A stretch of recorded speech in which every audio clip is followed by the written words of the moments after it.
Hello, everyone, and welcome back.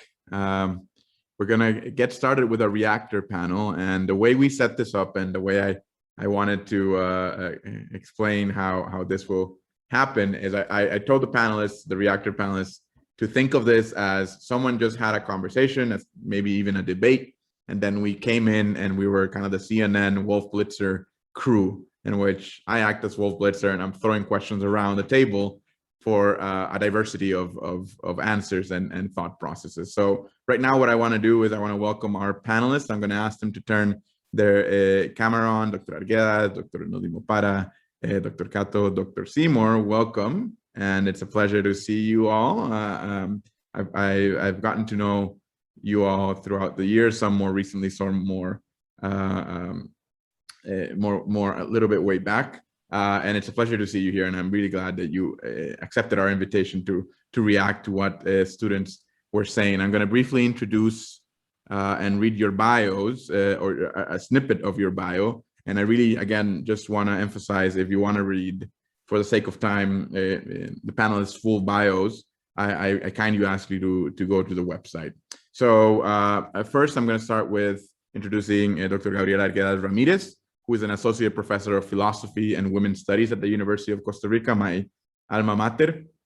And at the University of Costa Rica, Dr. Arguedas teaches bioethics, medical ethics, and feminist topics around many different angles. We also have, again, the wonderful Dr. Nnodim Opara, who gave us probably one of the best keynotes I've ever heard. And as you remember, she is an associate professor at Wayne State, where she teaches at the internal medicine pediatrics combined residency and is an assistant professor of internal medicine at Wayne State. So we also have Dr. Danya Qato, who is an assistant professor at the University of Maryland, Baltimore at the School of Pharmacy. She was a Fulbright scholar at the university in Palestine, at Brittany University in Palestine. So welcome, Dr. Qato, as well. And finally, we also have Dr. Seymour, who is a professor at the Department of Epidemiology and Oral Health Policy at the Harvard School of Dental Medicine. So welcome to all of you and all of our panelists, and thank you for being here. I want to start off by maybe getting a broad question out there and seeing if anyone had any initial kind of reactions they wanted to share. I know maybe I just saw Dr. Opara nodding, so I'm going to allow Dr. Opara first to come in and share her thoughts of what just happened, because I thought there was a lot of good things. There's a lot of, let's say, meat, hopefully plant-based meat, in what we just heard. So Dr. Opara, please take it off. I'm not going to make a response to the plant-based meat business. Let's keep that one for offline, but I have thoughts. No. I just really want to, first of all, thank the students. I found them to be outstanding. It sounded like you all really took the assignment to heart. And I was very, very impressed by how much you put into working out the question, being very thoughtful and intentional around your processing, your analysis, and your delivery of the information. Just incredible breadth and commitment to it. And I know that it is something that you have internalized in a way that is going to inform the rest of your educational career and then your career even after that. So kudos to you for just an outstanding commitment to the work. I took a lot of notes, but I will be sort of, brief so I can allow my co-panelists speak. And then I think then I can add as we all go through the conversation. In the first group, I heard some really wonderful things. I'm going to pull out a few. I love the speaker who spoke about decolonization, meaning taking homegrown ideas to scale. And then another speaker in the nursing group talked about indigenous innovation, indigenous knowledge systems. And that's really the idea. How do we invest in indigenous knowledge systems and ideas and then scale them to solve, our own problems and answer our own questions. Inside of that, after that was mentioned, there was then continue, the conversation sort of moved from there. But I really want to bring thoughts back to that, because I think there's power in that idea, and start to push that group or that speaker to begin to think about, well, what will it take to begin to start investing in homegrown and ideas and indigenous innovations? What is now going to be necessary? What I find oftentimes, and I know that group was medicine, and for us in medicine, we're not well trained when it comes to systems thinking. We're not well trained when it comes to structural sort of, investigating or interrogating systems and structures and upstream causes. So I want to really lift that up and begin to kind of, I think a little bit of my role here will be to push. Like what all else will be needed to actually begin for that to happen, because it was almost conveyed as if, well, this would be nice, but anyway, let's talk about what is more realistic. And I want to start to challenge that sort of thinking of what is possible and what we've believed to be possible because we've been told that's what's possible. But is that true? And to begin to really allow ourselves to expand the possibilities through imagination of what will it take to actually solve the problems that we are grounding in bidirectionality or some kind of, them bring to us type of structure, because that's what we've always been exposed to. If we're going to dismantle systems of colonialism and colonization, it's going to require that sort of radical thinking in imagination and creativity as to what already exists that I can then leverage for us, that begins to disrupt a relationship of dependency. So I would say that, and I think I've spoken a lot, and then I'll build on the rest, but I will lift up a couple of things so I don't forget. I also want to lift up, and this is for all the groups, is just again, as to push with love and kindness, is if we are going to decolonize, we are going to have to start with our language. And I want to really challenge terminology around repeating words like mission, repeating words like global north and global south, which is another term for developed and developing, which is again, what is that? And what is the frame of reference for what is development? And even the West, which speaks to this whole Mercator type, map arrangement and who sets the direction of what is north and east, south, and all that. Like, and can we just say what we mean rather than attach labels that we've inherited and that house hegemony inside of it, house hierarchy inside of it. And this is the push and the invitation that I will offer. And I will pause here and let my colleagues speak so I can learn from them as well. Thanks for that, Ijeoma. And part of what I want to bring to the conversation is that, yes, decolonization is more just about reflecting, but there needs to be an action component. There needs to be an active component to change. So I know some of the things that were mentioned even in the student panel, were around, this is not just about race, this is about geographies, this is about gender, this is about different intersectionalities that exist in this kind of work. And I know, Gabriella, you've done a lot of work in these intersections, and you as a feminist kind of philosopher, right? You bring these intersections clearly. So give us your insights on, in education, right? In higher education specifically, how do we do this? How do we combine intersectionality into our education work in a way that creates change? And I know this is what a lot of your work has been focused on. Thank you. Well, I want to begin by giving thanks to this amazing organizing team and also to the students. I am amazed. And I am amazed also by the talk by Dr. Opara. I think that we are still trying to I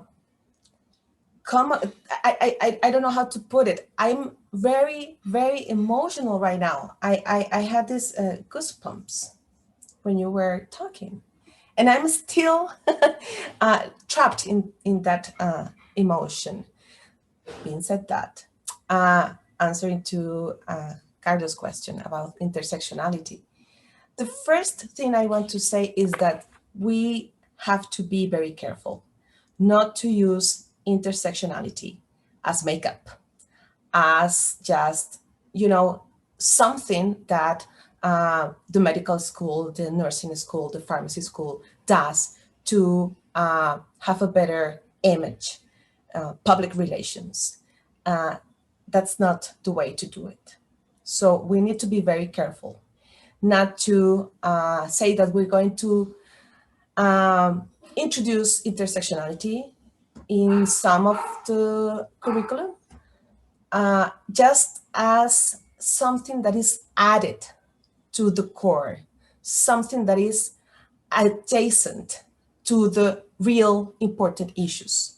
That's not the way to do it. And in the case of the University of Costa Rica, this is my university, that's what is happening, sadly. That gender issues, racism, xenophobia, homophobia, etc., are topics that are part of the narrative of the university. The administration is implementing, like in these public campaigns, saying that the university is against homophobia, the university is against racism, the university is against any form of discrimination. Big public relations campaign. But at the inside, nothing is changing. We are doing exactly the same, but with a very expensive public relations campaign. If that is happening in a university in Central America, I'm afraid that it's highly probable that that is happening also in universities in Europe, in the United States, etc. So students have a duty to call out that kind of deceit, marketing practice. The students are the ones who are more willing to make the establishment uncomfortable. And that is very important. We need to be uncomfortable. If we are very comfortable in our position, we are not making room for critical thinking, or even less for decolonizing processes.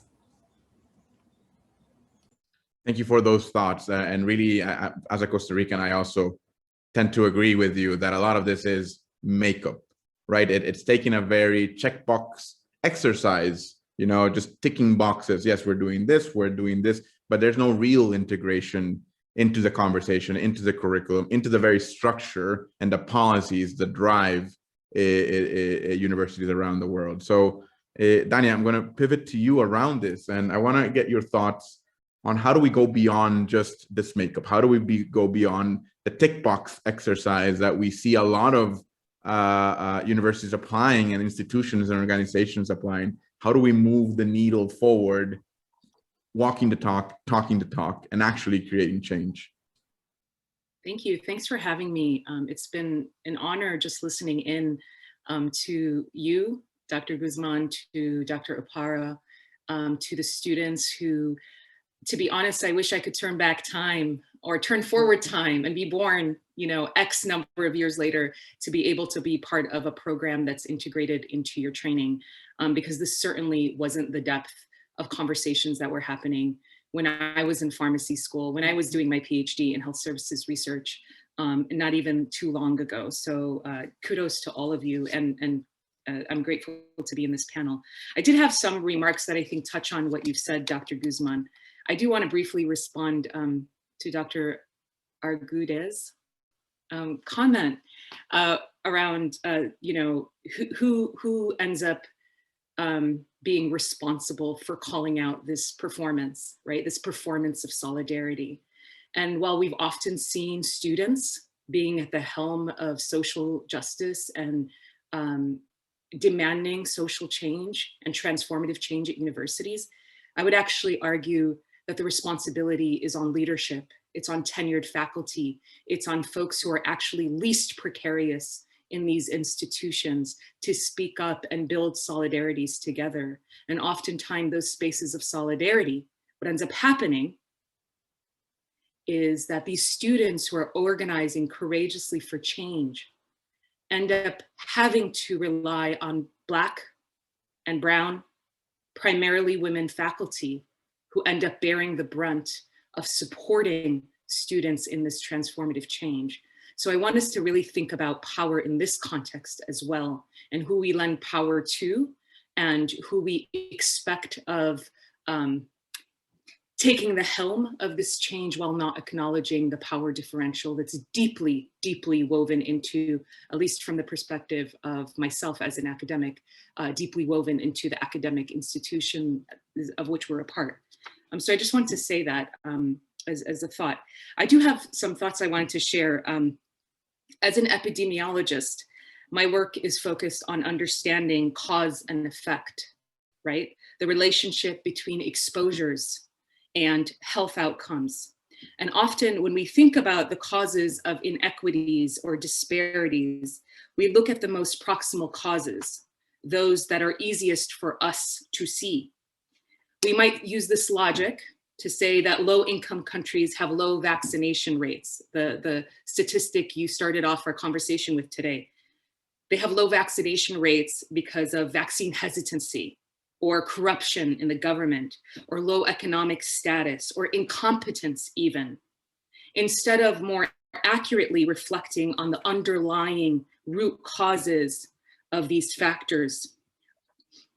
So we use the logic instead that vaccine hesitancy is rather distrust, an actualization of a deep historical social understanding of the harmful role the global medical industrial complex has had on health in low-income countries.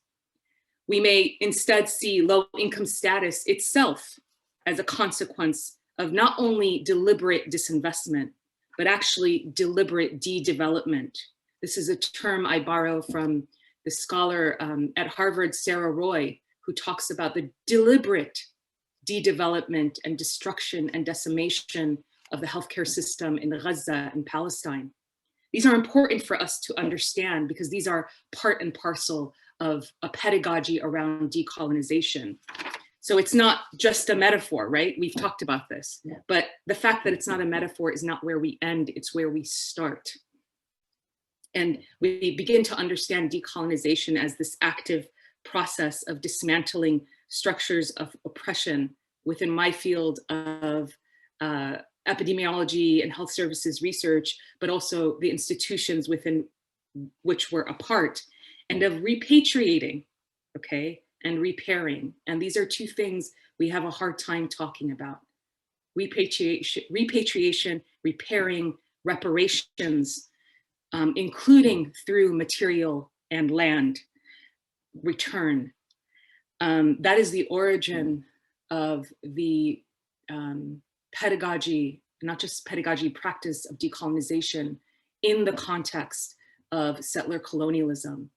And I think it's really important for us to say this because it's important to actually weave that into our curriculums. It's important to weave that into our mandate as faculty, students, staff, and leadership who are actually committed to a process of decolonization and to moving beyond this decolonization is not a metaphor impasse.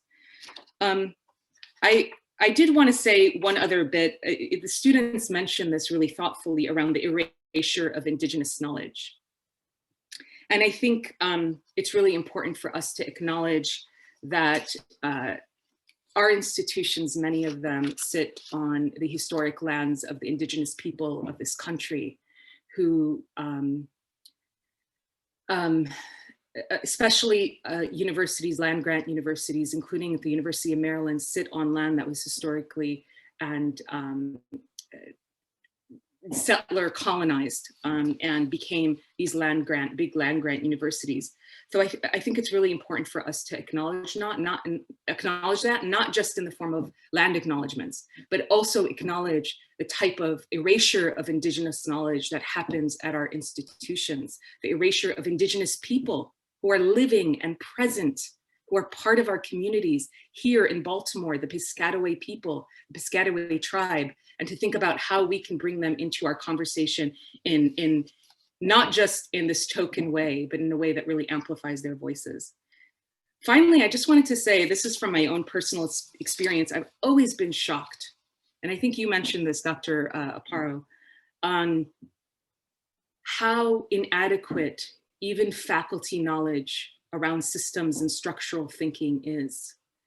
And what ends up happening is I am often the first and last instructor that students are exposed to a structural analysis around race and racism, around power, around racial capitalism, around settler colonialism, and its impacts on health in Baltimore and globally.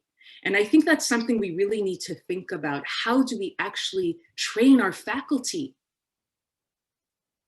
to be better, one, in the pedagogy of that is required of a structural analysis, but to actually weave that into their coursework so that it's not just, you know, Danya's class in Epi at the School of Medicine or Danya's class in Health Policy at the School of Pharmacy, but it's woven into the curriculum and spirit of the curriculum at our university. I'll leave it there. I'm really grateful to be in conversation with all of you. Thanks for those thoughts, Danya. Very powerful. And I mean, I was a student myself only 10, 15 years ago, going through a University of Costa Rica medical program, and I never, ever learned about these things. So these are things that are systemic and universal almost. These voids of conversation don't only happen in the US, of course. And from a Costa Rican perspective, we never talked about things like social justice. We never talked about indigenous knowledge. We almost didn't even know that indigenous peoples existed. And I remember in my education growing up, I didn't even acknowledge that. It wasn't until I had these experiences working with indigenous peoples, working with public health professionals, that I managed to expand my worldviews and understand better that what was happening. So that if that would have been woven in better into the curriculum, I think that would have been really impactful. And how do we do that more? How do we advocate more for that? In that regard, I do want to bring Brittany's perspective here, because I know you've been an advocate to weave these things beyond just an elective, beyond just, you know, something that is one-off, then bubble in time, come, do, and leave, right? I know your approach has taken time, right? And now you've accomplished certain changes within the dental curriculum, even within a university, which is so, let's say, historically structured as it is Harvard University. So Brittany, tell us how about your journey, about the changes that you're bringing to curriculum and how you're trying to expand beyond just your university, but how do you bring change into the whole dental profession? Okay, let me just give you my 5-minute response. So I'm going to back up a little bit. So I used to be a private practice dentist before I took this position. And my entire practice, my way of practicing, the way I was trained was in response. I'm an epidemiologist as well. And it was in response to a very classic model of what causes cavities. And I think this is a good analogy for what we're talking about. And perhaps the dental students, maybe others, might be familiar with this formula, this magic formula that causes cavities. It is bacteria, the bacteria that cause the cavity, and a sugar substrate, sugar, a susceptible tooth, and time. And when those four are present, that can lead to a cavity. And I mean, I think this formula was first discovered in the 60s, maybe earlier, and has just been perpetuated in the way we are trained. And that is a very micro way of looking at oral health. And so we and I have been working very hard to expand that model, and especially what is a susceptible tooth? And this is so much of what we're talking about today. It is not just a tooth in the mouth that hasn't had fluoride, doesn't have a sealant. It is a tooth in a human within a system where socio-cultural determinants of health impact this human, racism impacts this human. Historic structural violence has impacted this human. And so we are really working hard within our curriculum to broaden and redefine what is a susceptible tooth, and where this tooth is within this whole person, and where this whole person lives in their community, within their society. And so it's really taken us on this journey to think about, how do we view the health of our patients, within what context? How is that driving the way we're training our students and the way we're treating our patients in the dental chair? And so thinking about that, what is a susceptible tooth, and how do we move beyond this classic formula that I think is perhaps outdated now, and actually redefine our curriculum around this broader understanding of susceptibility to illness. So I wrote down 3 things I just want to touch on in reaction to the students and their really thoughtful vision for the current challenges and needs and the future direction they see that we should be moving. And the first is mental models.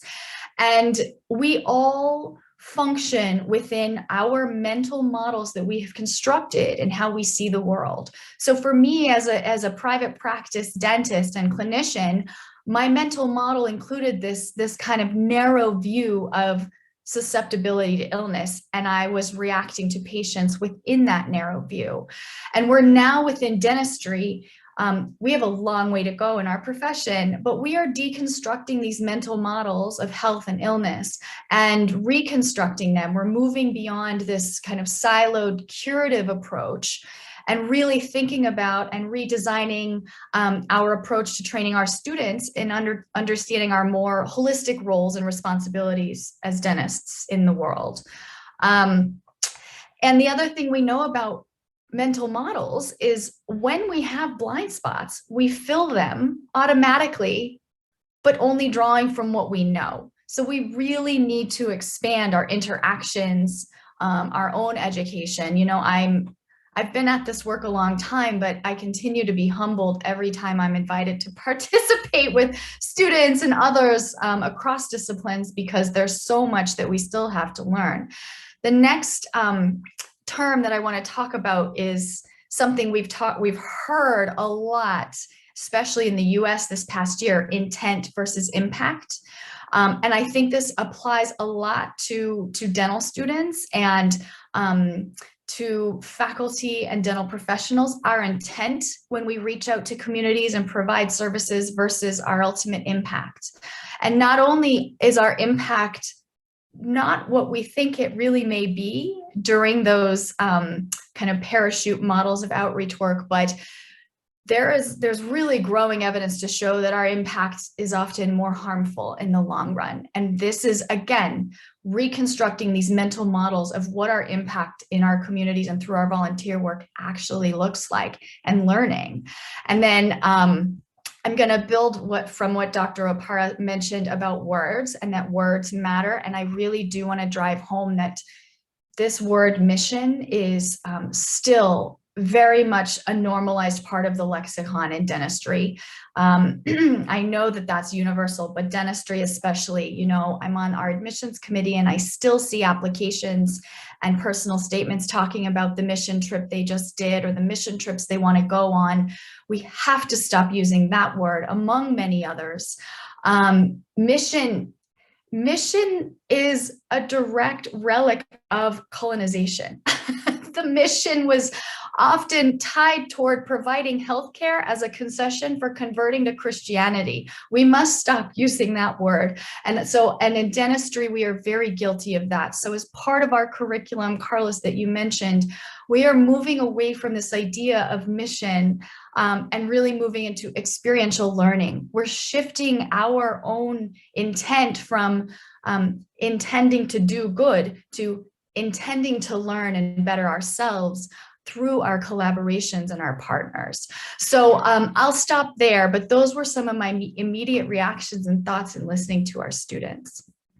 Thanks for that, Brittany. Really, really thoughtful, and I appreciate your kind of your differentiation from impact and intent. And I think it's important to have that clarity as you've laid out. I know I see some hands from our panelists, so I'm not sure who had it up first, but I'm going to give Ijeoma a chance to react. Maybe you wanted to react to something that was said previously. So please, the floor is yours, Ijeoma. Thank you, Carlos. But I think Gabriella was put her hand up before me. Please go. No, please. Thank you. Thank you. I just want to say before I forget, because not always my memory is working as I would like to. So before I forget, I would like to say that when we are discussing about decolonizing global health, or decolonizing healthcare, or decolonizing training in healthcare, we need to pay attention to the savior complex, or the white savior complex, but it's not always white. And I'm using this term by Teju Cole, writer Teju Cole. So we need to differentiate charity, good intentions, from the political process and ethical process of decolonizing. And the process of decolonizing puts the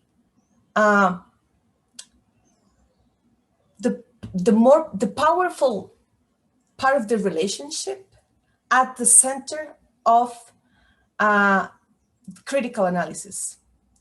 Let me explain this. If we are situated in a university, in an Ivy League university in the United States, and we are having a dialogue about decolonizing global health, the critical perspective should be situated in that university, not around them, not in other countries or cultural settings. Because the first phase of decolonizing is decolonizing our own heritage, our own identity. And this is a very difficult process because it entails recognizing privilege, recognizing how, even if we didn't want to, we might have been benefiting from oppression, from exclusion, from inequality. And that privilege is embedded in our history, in our work setting, in our family relationships, etc., etc. That's one point. And the second one, I want to reply to Dr. Qato, because we need to remember that we are in a different position. And I'm speaking about Latin American movements, Latin American students' movements that are very different from other students' movements in the world. Latin American students are incredibly powerful right now, not in terms of power of dominion, but power for transformation, power for pushing the limits of what is happening in our countries. So we need to pay attention to what is happening in Chile, to what is happening in Mexico, to what is happening in Costa Rica as well. The feminist movement is mainly led by students, feminist students. And feminist students have put the University of Costa Rica under the spotlight in a very amazing way. So yes, of course, we faculty, we have a responsibility. I don't deny that. But I don't deny that when students come together and organize, they are unstoppable. Thanks, Gabriella, for those thoughts. Ijeoma, please take it away. Thank you so much. Oh my gosh, Dr. Gabriella, yes, so powerful. Dr. Brittany, just great to hear what you had to share. I've heard you many times, and each time is wonderful. Dr. Danya, you just gave me, you know, we talked about goosebumps earlier. You gave me goosebumps, chicken bumps, pigeon bumps, all the bumps. Okay, and you are so powerful. Thank you for what you shared, and you inspired really a lot of reflection and even connecting with what our wonderful students shared earlier. But I just want to lift up, look, the students are amazing. Dr. Qato said, sorry for the chicken bumps. I'll live. But you know, the students are wonderful, but you know that saying, the kids will be fine? The kids will be fine. It is the faculty, okay? It is that faculty development. And that is where we need to be really focusing on. And I love our students, and they are powerful and amazing and great, as we all have said, but I'm telling you, it is the faculty. And we have to be intentional in this work, in ensuring that we are bringing the faculty along. And there is a lot of things we can learn from the students in the area of courage, in the area of creativity, in the area of imagination, to think differently. It doesn't have to be one way. This scarcity mentality, I'm in academia too. So it is just, I mean, it is epidemic. And it's like, where does that come from? Why? And so what that also really struck in me, Dr. Danya, was, you know, when you talked about the structural thinking, and I had to learn that after I was done training, you know, and I had to learn that from experts outside of medicine, outside of public health. It was human, and the gift, and what I didn't mention in my story, the gift for me was that I majored in African studies as an undergrad. And that was a blessing. I started off as biology because that's what you're told to do as pre-med. And as I started to learn how to listen to myself and understand that I'm a woman of purpose and that I'm created for a reason, and I started to listen to the voice of my creator within, I recognized that I wasn't sitting comfortable inside of biology as a major. And when I read that first book, the autobiography, the interesting narrative Olaudah Equino, and I remember I ran to my dad. No, I was just talking to my dad. My dad is, I mean, oh my gosh, he's everything. And I was talking to him and said, hey, this is a book I'm reading. It's very fascinating. And he's like, and I said, it's the interesting narratives of Olaudah Equino. He said, no, actually it's pronounced Olaudah Equino. That is an Igbo man. I said, huh? Shmer? Igbo, slavery, how? And that's when I started to learn about the history, you know, what colonialism meant, the intersection of colonialism and the transatlantic slave trade, and how that, the whole story and the whole shebang, and that I was located in that story. And then started to go back, but then what was there before? So I'm saying that to say that I love the way Dr. Danya said that. If you all, you know, get the recording of this summit, which I know you all will, just fast forward to what she said and just keep replaying it, because what she offered was so incredibly valuable in saying that we have to learn problem-solving thinking that moves beyond the proximal and starts asking those 5 whys. Root cause analysis. Okay, this sucks, but why? Okay, and then, but why? Okay, why that? At least 5 times, if not 6 times, to get to the root cause, and then begin to build coalition, begin to work together collectively to design and target interventions to the root, not to what is proximal. Now, sometimes along the way in strategizing, there's some low-hanging fruit and there's some like short-term, goals that, sure. But always keep in mind the root, because without that root, like one of the beautiful, eloquent students said, that we just keep cutting off branches and they keep regrowing. We don't do nothing. The soil is the same, the root is the same, the trunk are the same. In fact, the main proximal branches are the same. We just cut off, like we just prune the edges and we say we're doing something. So I just really wanted to lift that up and encourage folks to begin to really, and like I said, push, challenge yourself and each other hold each other accountable. So how do we begin to, what questions do we need to be asking ourselves to get to the root? And then how do we begin to talk about how we target the root in building solutions and ensure we don't forget the community is who is in the lead, not us. They are experts. They are the source of solution. They are knowledge containers, not us. That's speaking. Thank you so much. I'm really honored and humbled that you found my remarks useful. I wanted to say, a few things that I feel like I'll cry at night if I don't say.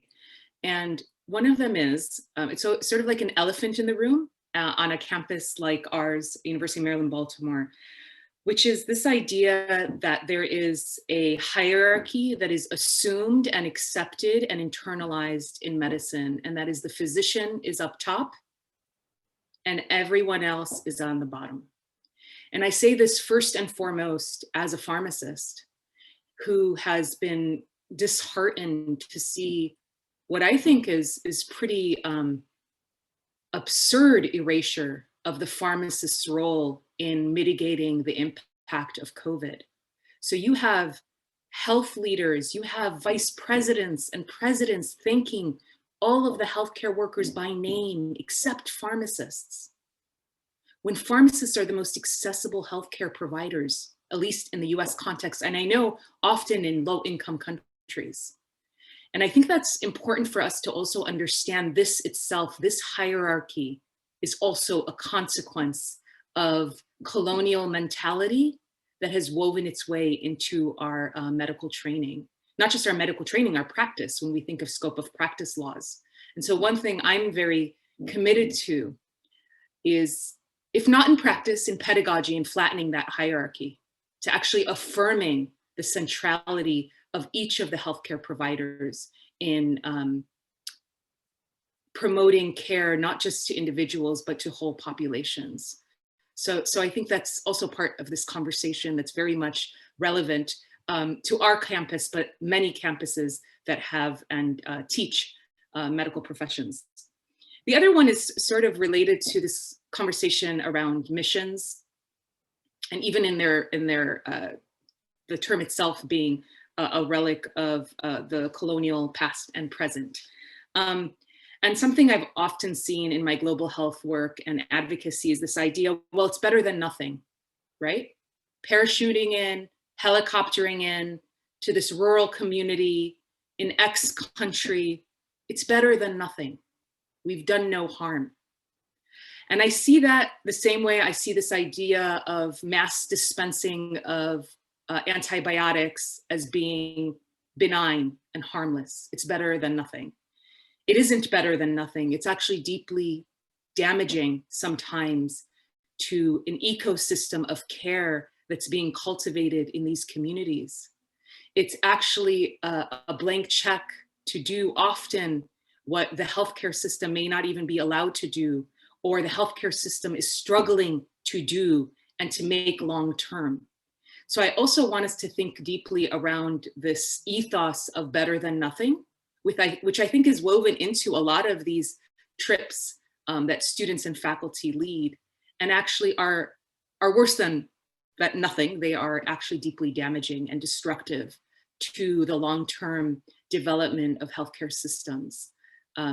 So I just wanted to say those two pieces because they're relevant to our conversation and also speak to my own experience in this space. Thanks, Danya. I gotta accept and that I myself I'm a consequence of a system that is médico-centrista, as Gabriella just wrote in the chat, physician-centered, as my education never brought any real understanding of horizontal team collaboration. It was always in the form of a hierarchy, and inclusively in the policies that make up the health system in Costa Rica, that is incredibly clear. The physician is the boss. It's incredibly well scripted in policy. That's how deep structural things like this go. And I'm really ashamed that the first time I was working in a community, I thought that was the correct model, and quickly a very brave nurse put me in my spot, you know, and that was the first time I heard any of this. And that was after my graduation. How is this possible? You know, and how many people around the world are suffering the consequences of that?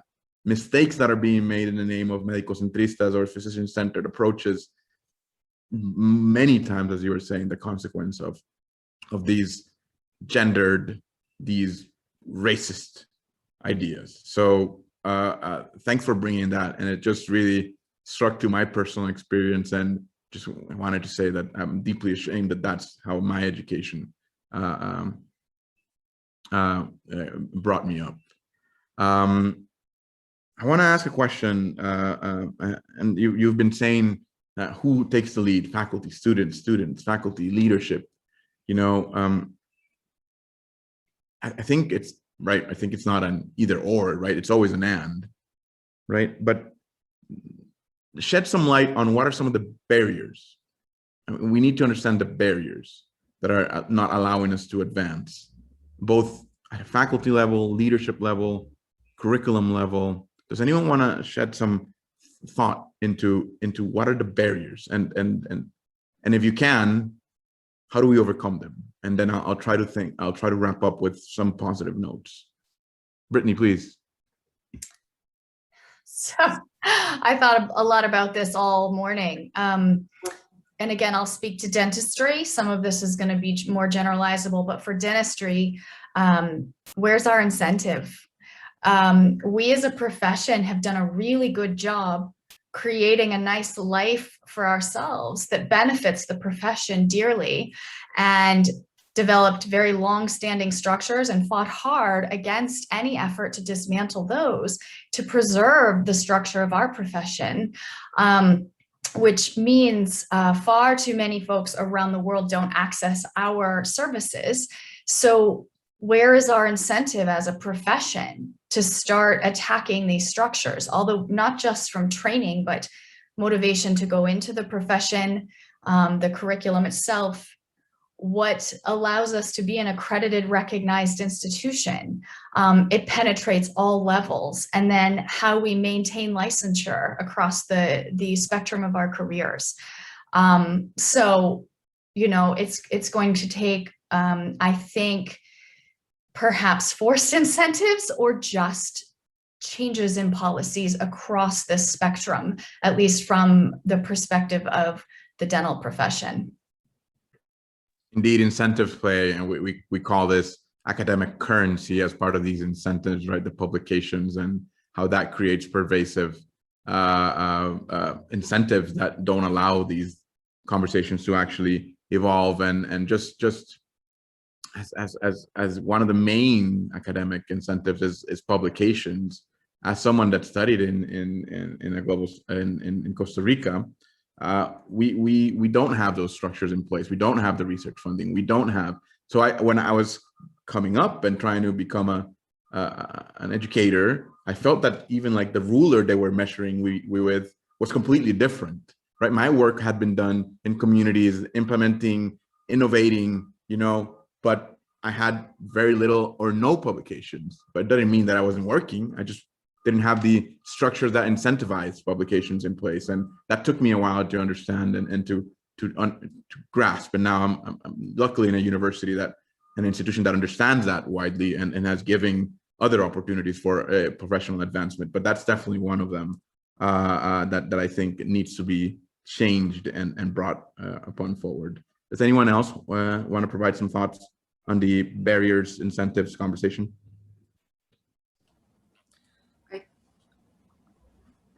Go ahead, Gabriella. Very quickly, thinking about my university, I don't know if other universities face the same problem. We are supposed to be in a university that promotes interdisciplinary, transdisciplinary collaborations and learning and teaching, etc. But again, it's into paper, not in the practice. It's not put into practice for faculty, and is not put into practice for the students. So I think that maybe there's an opportunity to change and to take advantage of all the knowledge that is there for us and for everybody. And we need just to make connections, start talking to each other. How much interaction, how much dialogue happens between, I don't know, social sciences, history, anthropology, sociology, and the medical school, or nursing school, or biology, etc. It's impossible for us to know it all. It's impossible for the dentistry school or the medical school to have a faculty who knows everything. No? So we need to create a space of sharing knowledge, and to also make room to ask questions that can create also new answers. Thanks, Danya. I know you wanted to say something, and maybe you can encapsulate what you want to say, and then some final thoughts, and then I'll go around the others to provide some space for final thoughts in 30 seconds, 1 minute, if you can.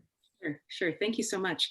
I'm speaking to your question around what are the barriers, and I think Brittany and Gabriella have gotten to them a bit. I would just want to put a finer point on something, which is that the ethos of the institutions within which we're a part center the commodification of health, and center this idea that healthcare is necessarily going to be driven by a profit enterprise. And I think one of the barriers to undoing, this global health system that is very much undergirded by colonial logic is to actually believe deeply that healthcare is a human right, and that all people are worthy of care, whether they're in the US. So you shared earlier this striking statistic about vaccination rate inequities. Well, we see that in our own communities in the US, right? We see stark inequities in not just vaccination rates. We see it in COVID-19. There's been a plethora of research that outlines this to the T, right? So I think the thing that the work, it's hard, is to also understand that it's going to be costly to undo these systems of oppression. It's going to actually be costly. And I mean this materially. It's going to cost money to dismantle those systems of extraction and exploitation that have benefited the global North. And I use this term because of the way it's understood. And if we don't have that kind of that move to that, an understanding of the way healthcare has been commodified globally, then we're less willing to take it on. So we saw this in the conversation of universal healthcare, right? It's going to be very expensive. Okay. What about the cost of not having care? What about the social, individual, familial, community costs of not having care? Why have we not contrasted that with the cost of universal healthcare? So I think this is sort of the elephant in the room, right? It's the commodification of health that people don't like to talk about, but it's really central to this conversation around decolonizing global health, because there are systems, there are institutions, there are people that are benefiting materially from these structures of oppression. And to decolonize means we uncouple them from that extraction and that benefit. And that's a lot of work there. Thanks for that. We count with your support in this endeavor. So we're really appreciative of having you here. Ijeoma, please. Yeah, sure. Final really thoughts. Yes. Yeah, and absolutely. I think my colleagues have been very eloquent on this topic, and it's a great question that encapsulates the intersectionality and mutual reinforcement of these systems of oppression, right? So Dr. Danya has talked about pretty much capitalism, without calling it by name, and how capitalism is intersecting with, again, these colonial structures, and they absolutely need to mutually reinforce each other. That's how they've always worked, that exploitative, extractive process. And that shows up not only in the commodification of healthcare and then all the ripple effects of that, but it also shows up even inside of your question, Carlos, about the barriers for faculty and students. And I can tell you, as a full-time clinician, who is going to be running to clinic immediately we turn off the camera, right? I'm not compensated for this work. I'm not compensated for the teaching and for the mentoring. And I mean, it's part of my professorship in the School of Medicine, but that's a title. But really, my job is to make my, the school and my department money by seeing patients. And so talking about elephants in the room, that's definitely one of them, sitting on the other corner of the room, right? Is that if our and Dr. Seymour has talked about it as well. So therefore, shout out to all the Black women, that usually, as has been said, that do this sort of work, mentor everyone, do multiple projects, out here speaking, agitating, advocating at great risk to self and reputation and income, right? Just because it's right. It's like what Dr. Danya said, because it's the right thing to do, because it's our family, because it's our grandparents, it's our children, our grandchildren, it's our cousins, our brothers, our sister. It is us. And we are out there. And honestly, I'm not asking those questions. It's hard for me to even process barriers and incentives, because we just do it. And yes, it's not right. And it's not easy, because the system is unjust. And so it makes it incredibly difficult. And there are multiple layers to that. But honestly, we just do it. And so I think once we agree, I think, we are at a crux at the end of the day, as a country and as a world. Who are we gonna be? Who are we? And once we agree on who we are, then we need to then have the courage to then make that vision come true and deal with the resistance when they come. And sure, there is some strategizing and wisdom applied towards understanding what those resistances are and those dynamics, absolutely. But it really does come to, and Carlos, you said this when we were in Costa Rica last year. You said that Costa Rica said, this in terms of the healthcare system, and you have universal healthcare. This is what's right. Universal healthcare. So you know what? We agree. So whatever it takes to get there, we'll do it, but we have to just agree. This is what is right for us. And that's the conversation we need to just come to. And so the barriers can come in whatever shape or form they like. We'll deal with it, but we have to agree on who we are and what we're willing to do to make it happen. And the responsibility lies in those that have the most power. It lies in institutional leadership to make decisions as it relates to funding structures and the budget. It absolutely lies on how the institutions invest or divest, and sort of these larger conversations. It really does, because the kids are going to be all right. I mean, I mean that with due respect. These are adults, and with much respect. So pardon me, but our young people are going to be all right. But it's those folks holding the keys to the locks that need to have a come to creator moment on who are we and what legacy are we going to leave in terms of the world. So that's really, I just wanted to lift that, I think. And then very, very quickly, because I want to shout out Wayne State University, we are having those conversations in our institution. We're setting up awards. We're setting up annual reviews for promotion that will ask questions around what are your activities around JEDI, justice, equity, diversity, and inclusion, and belonging.